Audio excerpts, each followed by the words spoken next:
الفيديو ده على استعجال حضراتكم من ساعات، ويمكن رجال الدفاع المدني بيحاولوا يسيطروا على الحريق دلوقتي. نشب حريق في سنترال رمسيس الرئيسي.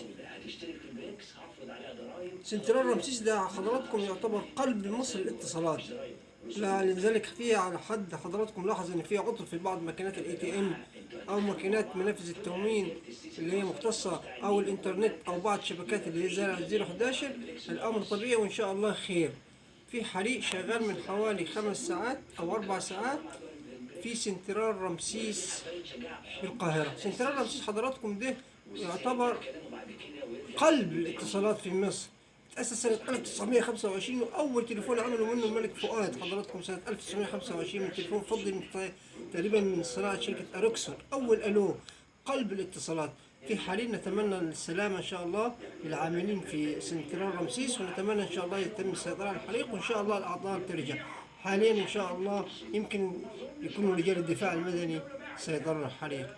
وفقنا الله لما فيه الخير. السلام عليكم ورحمة الله وبركاته.